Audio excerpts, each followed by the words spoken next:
Hey there. Subscribe to my channel. And also press this bell icon. So you never miss any new updates, cause whenever we upload new video you will get a notification on your phone. નમસ્તે વિદ્યાર્થી મિત્રો, આજે આપણે 2019 નું નીટનું paper જે છે એના આગળના પ્રશ્નો સોલ્વ કરીશું. પ્રશ્ન નંબર જોઈએ આગળ 56. એમાં આપણને પ્રશ્ન જુઓ સ્ક્રીન પર આપેલ છે. નીચે પૈકીનું કયું ગ્લુકોઝનું વાહક ઇન્સ્યુલિન પર અવલંબિત છે?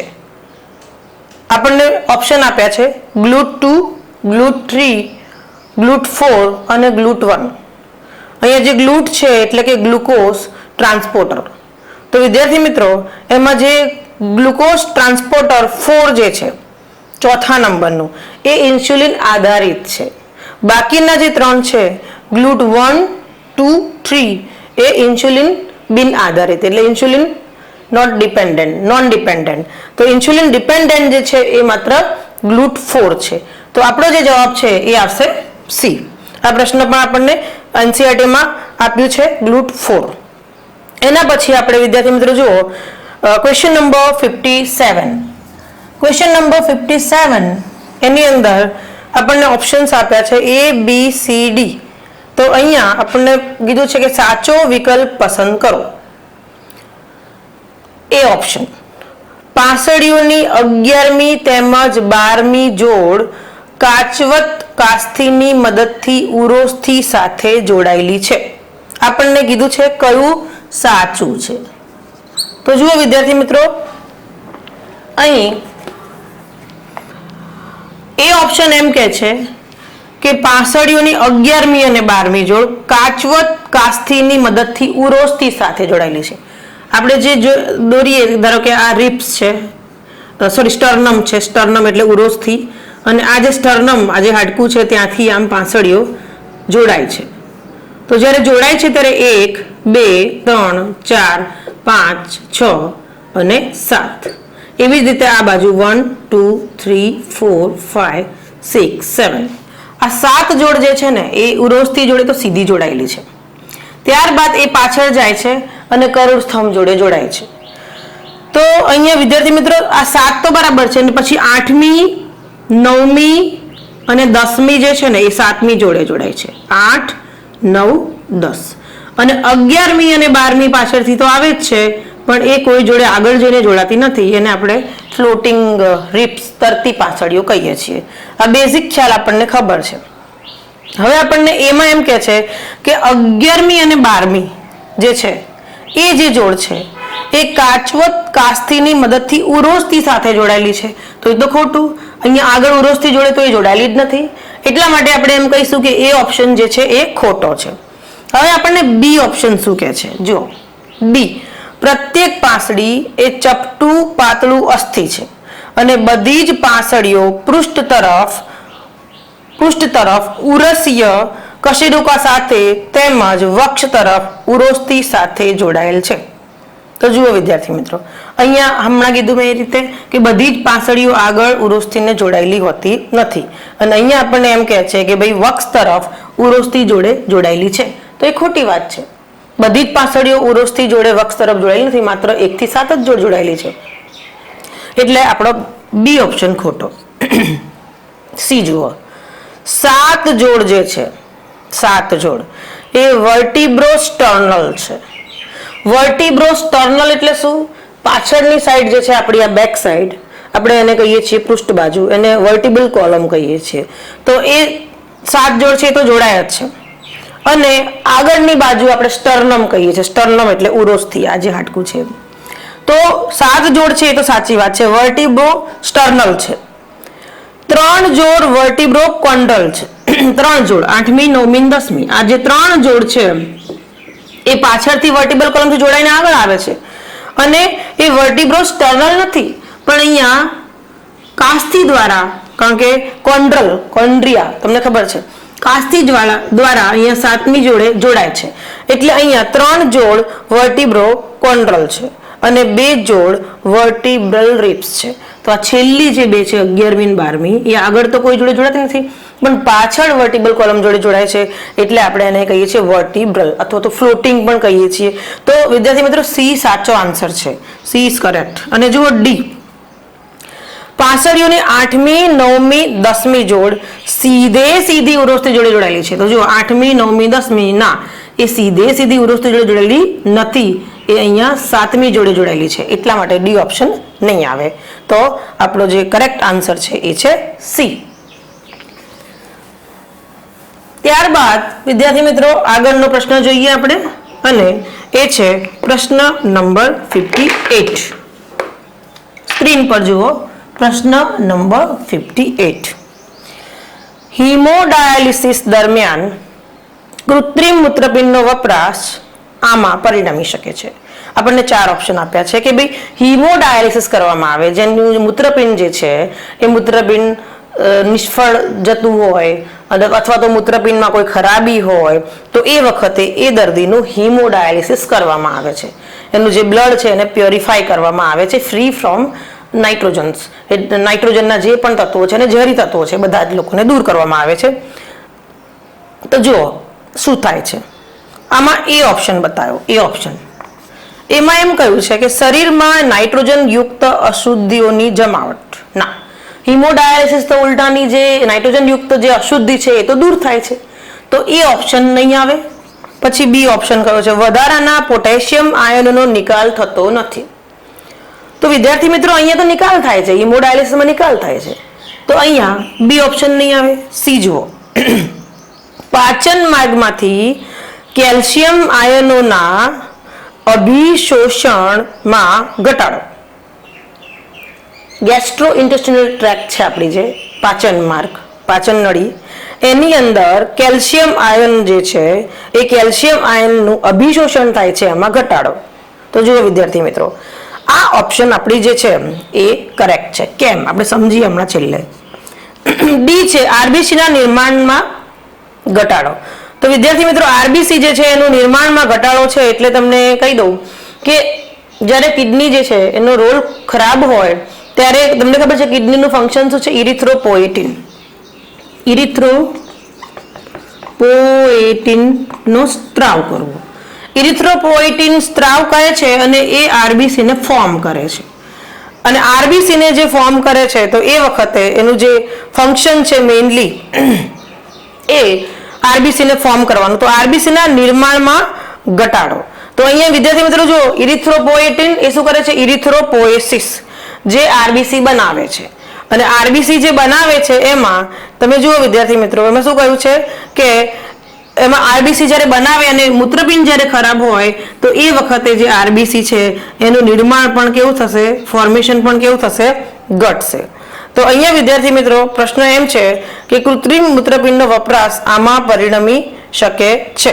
તો અહીંયા વિદ્યાર્થી મિત્રો આપણને 4 આપ્યા છે, એમાં પછી પાછળથી કહ્યું છે કે કયા વિકલ્પો સૌથી યોગ્ય છે. એટલે સી છે એ તો યોગ્ય છે અને ડી છે. તો ડી મેં તો તમને સમજાવ્યું, હવે સી સમજાવું. સી તમે જુઓ ફરીથી, પાચન માર્ગમાંથી કેલ્શિયમ આયનોના અભિશોષણમાં ઘટાડો. આપણે નીચે પાછા ઓપ્શન આપ્યા છે કે ભાઈ બી અને સી સાચા, સી અને ડી સાચા, એ અને ડી સાચા અને એ અને બી સાચા. તો આપણને ખબર છે કે એ અને બી તો ખોટા જ છે, પણ સી પણ સાચું અને ડી પણ સાચું. ડી જોયું કે જ્યારે મૂત્રપિંડ જે છે એ જ્યારે એનામાં ખરાબી હોય ત્યારે ઇરિથ્રોપોએટિનમાં ગડબડ થશે એટલે આરબીસી જે છે એ નહીં બનાવી શકે બરાબર, એટલે ઘટશે. એ તો વાત સાચી છે. હવે આપણે સી જોઈએ. એનસીઆરટી જે છે એ આ વાત કરી નથી આપણને. સીમાં એમ કહ્યું છે કે પાચન માર્ગમાંથી કેલ્શિયમ આયન જે છે એનું અભિશોષણમાં ઘટાડો. તો વિદ્યાર્થી મિત્રો જે લોકોને કિડનીનો પ્રોબ્લેમ હોય અને એનું હિમોડાયાલિસિસ ચાલતું હોય તો એ વ્યક્તિઓને દવા આપવામાં આવે છે અને એની અંદર જે દવા આપશે એમાં કેલ્સીટ્રાયોલ આપવામાં આવે છે. એ કેલ્સીટ્રાયોલ કેમ આપવામાં આવે છે? તો એ કેલ્શિયમ જે છે એનો વધારો કરવા માટે. તો આપણે જોઈએ તો હું બેઝિક અહીંયા એક થિયરી લખું છું અને એના ઉપરથી આપણે યાદ રાખશું કે કોલેકેલ્સીફેરોલ, કોલેકેલ્સીફેરોલ. આ કોલેકેલ્સીફેરોલ એ આપણી સ્કિનમાં સિન્થેસાઇઝ થાય છે, એટલે કે આપણી ચામડીમાં પ્રકાશની હાજરીમાં કોલેકેલ્સીફેરોલ. અને એ કોલેકેલ્સીફેરોલ જે છે એ આપણા બોડીની અંદર લીવર જે છે ત્યાં આપણું જે યકૃત છે ત્યાં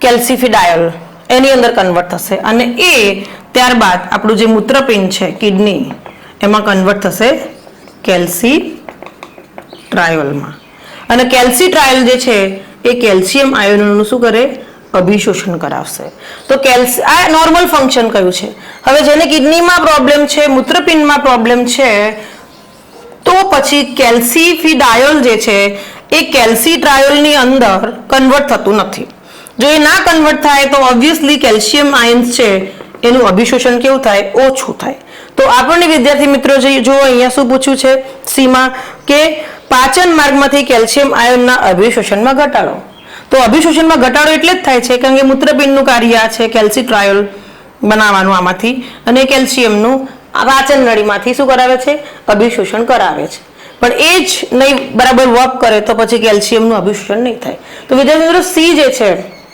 રાઈટ એ કરેક્ટ છે હિમોડાયાલિસિસ દરમિયાન આ થાય છે અને ડી છે એ બી કરેક્ટ છે કારણ કે ઇરિથ્રોપોએટિન જે છે તમને ખ્યાલ છે આરબીસી ના ફોર્મેશન માટે ઇરિથ્રોપોએસિસ એટલે કે આરબીસી ફોર્મેશન બંને કાર્યો નહીં થાય એટલે કે સી અને ડી જે છે એ સાચા એટલે અહીંયા જો એ બી સી ડી એમાં કે છે બી ને સી સાચા તો એ ખોટું સી ને ડી સાચા હા બી કરેક્ટ આન્સર છે સી જે છે એમાં એ અને ડી સાચા તો એ કેસમાં ડી સાચો પણ એ ખોટો છે અને ડી એ અને બી સાચા એ તો આપણા ખોટા હતા તો વિદ્યાર્થી મિત્રો આપણને એનસીઆરટીમાં એનું બતાવ્યું નથી આ પ્રશ્ન જે છે એ પ્રશ્ન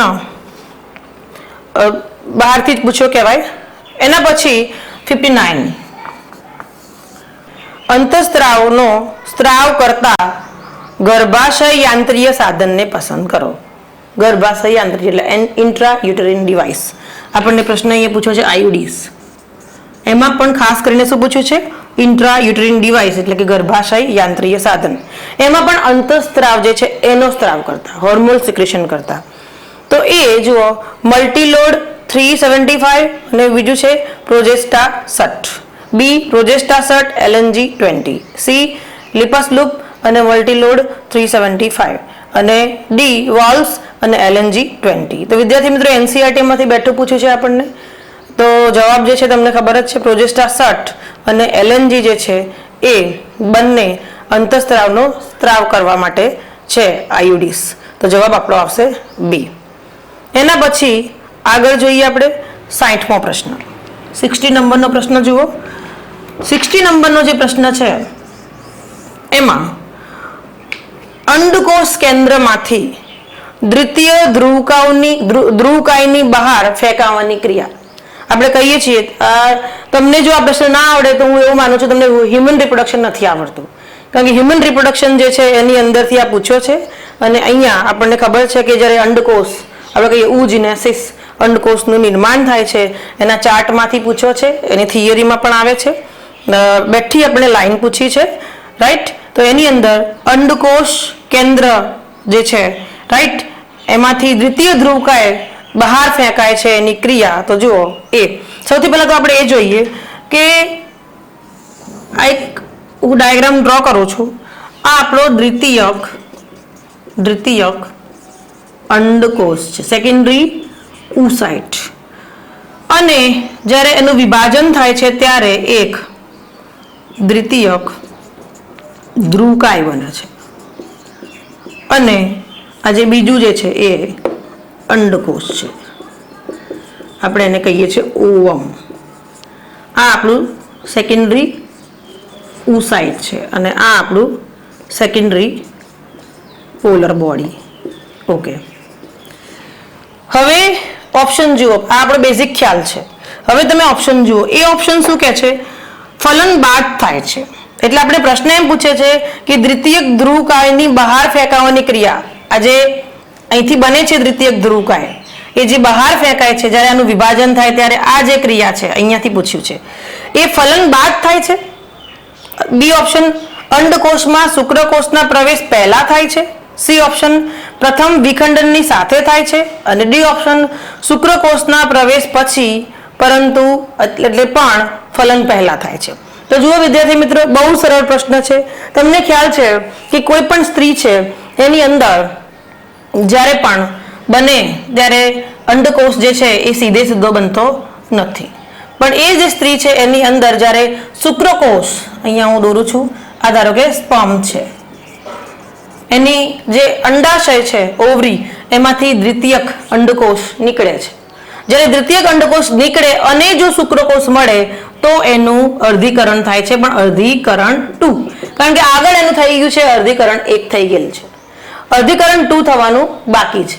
તો અહીં વિદ્યાર્થી મિત્રો શું થશે કે જ્યારે સ્પર્મ એટલે કે શુક્રકોષ જ્યારે એને મળે છે ફેલોપિયન નલિકાની અંદર, ફેલોપિયન ટ્યુબમાં, તો એ જ વખતે દ્વિતીયક અંડકોષ સાથે જ્યારે મળે તો એ જ વખતે અહીંયા એનું અર્ધીકરણ 2 શરૂ થશે, અને અર્ધીકરણ 2 શરૂ થઈ જાય એટલે તરત જ દ્વિતીયક ધ્રુવકાય જે છે એ એને એમાંથી વિભાજન પામીને અલગ થઈ જશે, છૂટો પડશે. અને ત્યારબાદ જ્યારે એનું કોષ કેન્દ્ર, નર કોષ કેન્દ્ર અને માદા કોષ કેન્દ્ર મળે એટલે આપણે કહીએ ફલિનીકરણ. તો એ પછી ફલિનીકરણ થશે, અને એ પહેલા અહીંયા એક અંડકોષ બની જાય છે, એટલે કે પૂર્વ અહીંયા જે બન્યો અંડકોષ, તો આ જે છે દ્વિતીયક અંડકોષ, તો એની અંદર અહીંયા આ મેલ ન્યુક્લિયાઈ આમાંથી અને આમાંથી ફિમેલ ન્યુક્લિયાઈ, એટલે આપણે કહીએ કે મેલનો અને ફિમેલનો ન્યુક્લિયાઈ પછી મળે છે, પણ એ પહેલા અહીંયા આવા 2 કોષ થઈ જાય છે અને ત્યારબાદ ફલિનીકરણ થશે. તો જુઓ વિદ્યાર્થી મિત્રો, ફલન બાદ થાય છે ના, ફલન પછી થાય છે, પહેલા તો આ દ્વિતીયક ધ્રુવકાય બની જાય છે.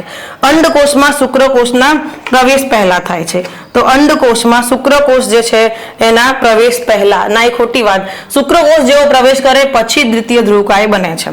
સી, પ્રથમ વિખંડનની સાથોસાથ, પ્રથમ વિખંડન પછી થાય છે જ્યારે ફલિતાંડ બને એ પછી, અને ડી, શુક્રકોષના પ્રવેશ પછી, શુક્રકોષના પ્રવેશ પછી. ચાલો શુક્રકોષે પ્રવેશ કરી લીધો, પ્રવેશ કર્યો, પટલમાં ચેન્જીસ આયા, ત્યારબાદ આ જે કોષ છે એ કોષનું શું થયું, વિભાજન થયું, અર્ધીકરણ 2 થયું અને તરત જ બન્યો દ્વિતીયક ધ્રુવકાય. તો બરાબર છે, શુક્રકોષના પ્રવેશ પછી અને પરંતુ ફલન પહેલા, ફલન પછી થાય છે, દ્વિતીયક ધ્રુવકાય થઈ જાય અને ત્યારબાદ ફલન થઈ અને ફલિતાંડ બનાવશે. અંડકોષ તો અંદર બની જ ગયો છે પણ ફલિતાંડ બનાવશે. તો વિદ્યાર્થી મિત્રો, અહીંયા જવાબ કયો સાચો છે? ડી કરેક્ટ આન્સર છે.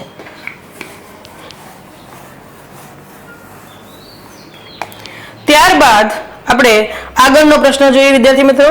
જુઓ સ્ક્રીન પર 61. આ જે પ્રશ્ન છે એમાં આપણને શું પૂછ્યું છે?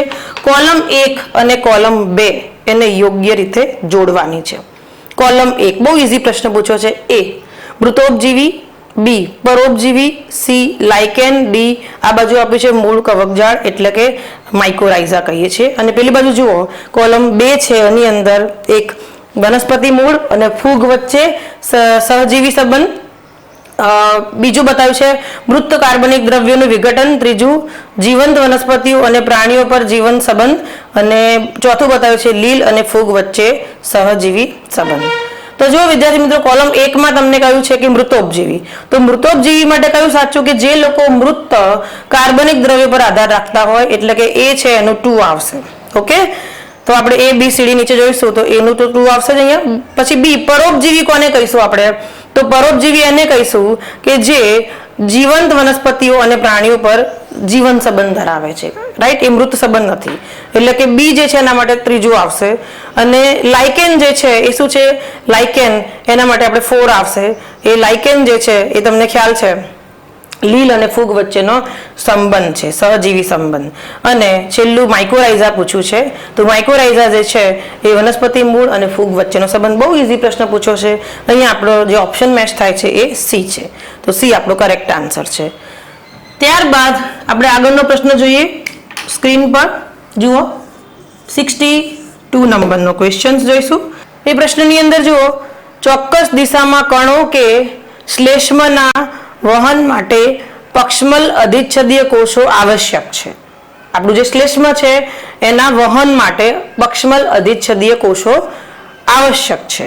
તો માનવીમાં મુખ્યત્વે આમાં હાજર હોય છે. તમે જો વિદ્યાર્થી મિત્રો, બહુ સરળ પ્રશ્ન પૂછ્યો છે, આપણને એનસીઈઆરટી માંથી બેઠો છે. એ અંડવાહિની અને સ્વાદુપિંડ નલિકા, બી યુસ્ટેચિયન નલિકા અને લાળ નલિકા, સી સૂક્ષ્મ વાહિકા અને અંડવાહિની, ડી પિત્તનળી અને સૂક્ષ્મ વાહિકા. બહુ ઈઝી પ્રશ્ન છે, જવાબ આપણો આવશે સી. એના પછી આપણે જોઈએ નેક્સ્ટ ક્વેશ્ચન 63. એ આપણને ઉત્ક્રાંતિ વાળા ચેપ્ટરમાંથી પૂછ્યો છે, ઇવોલ્યુશન. તો એની અંદર જુઓ વિદ્યાર્થી મિત્રો, પ્રશ્ન આખો આપણે જોઈએ. એની અંદર ઘણા વિદ્યાર્થીઓ આટલો લાંબો પ્રશ્ન જોઈને ગભરાઈ જાય, ઘણી વખત છોડી પણ દે છે. બહુ સરળ પ્રશ્ન. એક જાતિમાં નવજાતનું વજન 2 થી 5 કેજી વચ્ચેનું હોય છે. 2 થી 5 કેજી વચ્ચેનું એટલે એવરેજ ગણો. તો એની એવરેજ ગણીએ આપણે, 5 ને 2 7 અને એના ભાગે આપણે 2 કરીએ તો સમથિંગ 3 પોઈન્ટ સમથિંગ આવશે. તો એની અંદર એમ કે એવરેજ આપણે ઇવોલ્યુશનમાં ગ્રાફ બતાવ્યા છે, રાઈટ. આ રીતે આપણે ગ્રાફ જોઈએ તો આપણને એમ કહ્યું છે કે એક જાતિમાં કેટલું વજન બતાવ્યું છે, નવજાતનું વજન 2 થી 5 કિલોગ્રામ વચ્ચેનું, એટલે કે મિનિમમ 2 કિલો વાળા અને મેક્સિમમ 5 કિલો વાળા છે, એની વચ્ચે વધારે હોય છે.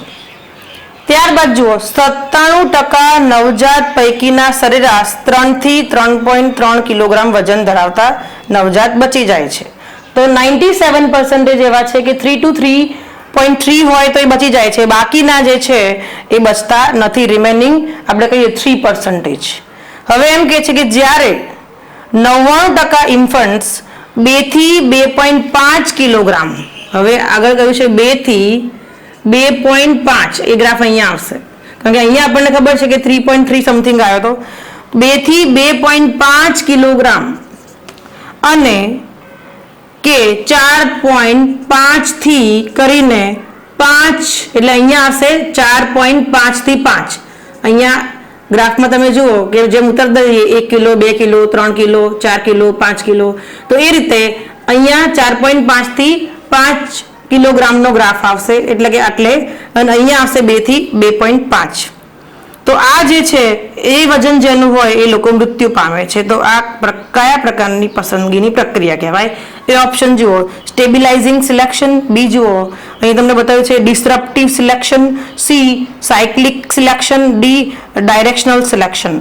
તો જો વિદ્યાર્થી મિત્રો, આગળ આપણને શું કહ્યું હતું કે જે 97% નવજાત જે હતા એ એવરેજ અહીંયા કેટલા જીવતા હતા? 3.3.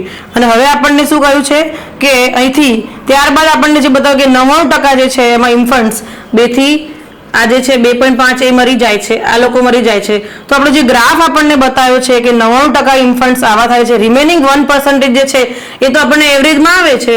તો અહીં આપણો જે ગ્રાફ બનશે બીજો એ આવો બનશે, એટલે કે એના જેવો જ, પણ આ જે એવરેજ છે એની એ તો એવી ને એવી રહેશે. તો અહીંયા આપણો જે ગ્રાફ છે એ કેવા પ્રકારનો કહેવાય? સ્ટેબિલાઇઝિંગ સિલેક્શનનો કહેવાય. તો આપણો જે છે જવાબ એ આવશે, આપણો એ આવશે. ત્યારબાદ નેક્સ્ટ ક્વેશ્ચન આપણે જોઈએ વિદ્યાર્થી મિત્રો, 64 નંબરનો ક્વેશ્ચન. 64 શું કહેવા માંગે છે? નીચે પૈકી કઈ સ્નાયુ સંબંધિત અનિયમિતતા વારસાગત છે? ઇનહેરિટેડ. મસ્ક્યુલર માટે પૂછ્યું છે.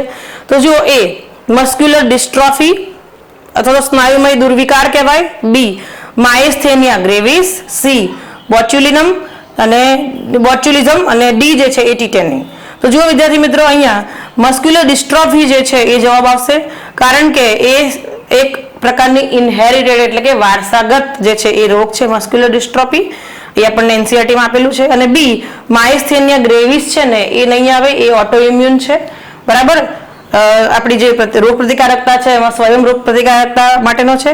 બાકીના બે જવાબ નહીં આવે અને આપણો જવાબ એ આવશે. બહુ ઈઝી પ્રશ્ન પૂછ્યો છે. ત્યારબાદ આપણને નેક્સ્ટ ક્વેશ્ચન જુઓ સ્ક્રીન પર, 65. જૈવિક નિયંત્રણ માટે આ પણ બહુ ઈઝી પ્રશ્ન પૂછ્યો છે કે બાયો કંટ્રોલ, જૈવિક નિયંત્રણ કરવાના સાચા પ્રતિનિધિને પસંદ કરો. તો જુઓ, એ ટ્રાઇકોડર્મા, પછી બતાવ્યું છે બેક્યુલોવાયરસ, પછી બેસિલસ થુરિન્જિયન્સિસ, પછી બી ઓસિલેટોરિયા, રાઇઝોબિયમ અને ટ્રાઇકોડર્મા, સી નોસ્ટક અને એઝોસ્પાયરિલમ અને nucleopolyhedrovirus, D bacillus thuringiensis, tobacco mosaic virus અને એફિડ્સ. તો જુઓ વિદ્યાર્થી મિત્રો, 4 ઓપ્શન જોઈએ તો એમાં આપણને જોઈને જ ખબર પડે છે કે ટ્રાઇકોડર્મા, બેક્યુલોવાયરસ અને બેસિલસ થુરિન્જિયન્સિસ એ આપણા બાયો કંટ્રોલ એજન્ટ છે જૈવિક નિયંત્રણ માટેના. બાકીનામાં બી ઓપ્શન છે એમાં ઓસિલેટોરિયા બતાવ્યું છે, એ તો લીલ છે. રાઇઝોબિયમ બતાવ્યું છે, એ બેક્ટેરિયા છે.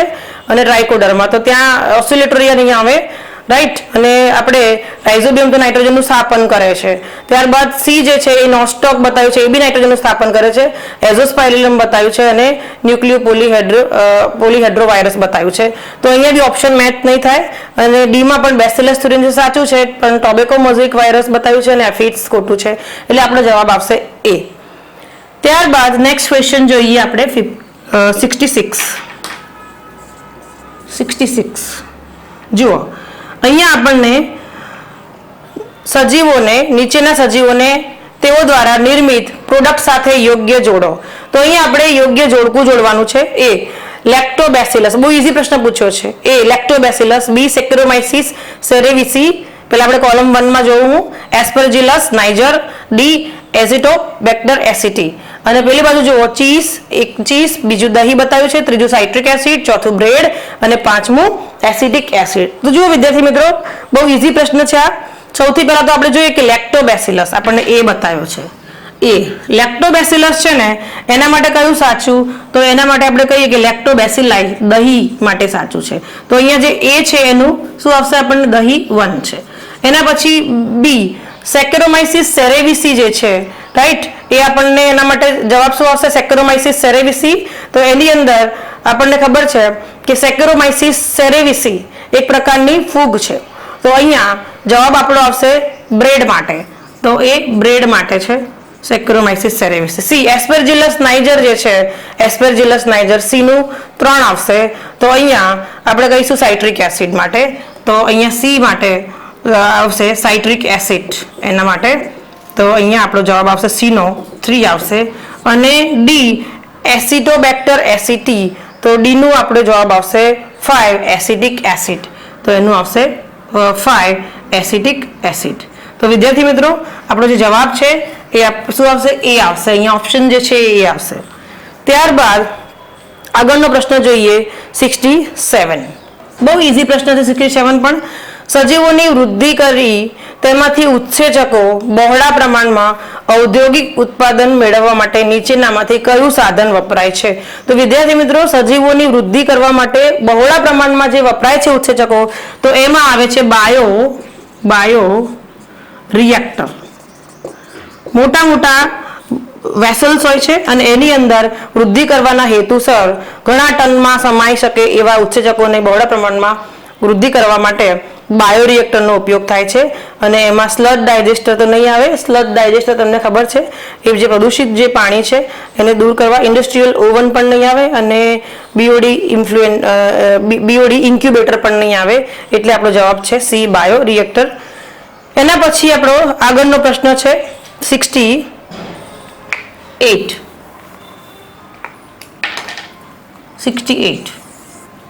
જુઓ, આ કોષને ઓળખો કે જેમનો સ્ત્રાવ પાચન માર્ગના સ્તરને વિવિધ ઉત્સેચકોની અસરથી બચાવે છે.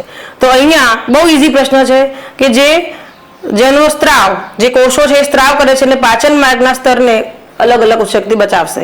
તો જોઈને જ ખબર પડે વિદ્યાર્થી મિત્રો, એ છે ગોબલેટના કોષો આવે, અને બી છે ઓક્ઝેન્ટિક કોષો નહીં આવે, સી પક્વાશયના કોષો એ પણ નહીં આવે, અને પ્રધાન કોષો પણ નહીં આવે. આપણો જવાબ આવશે એ.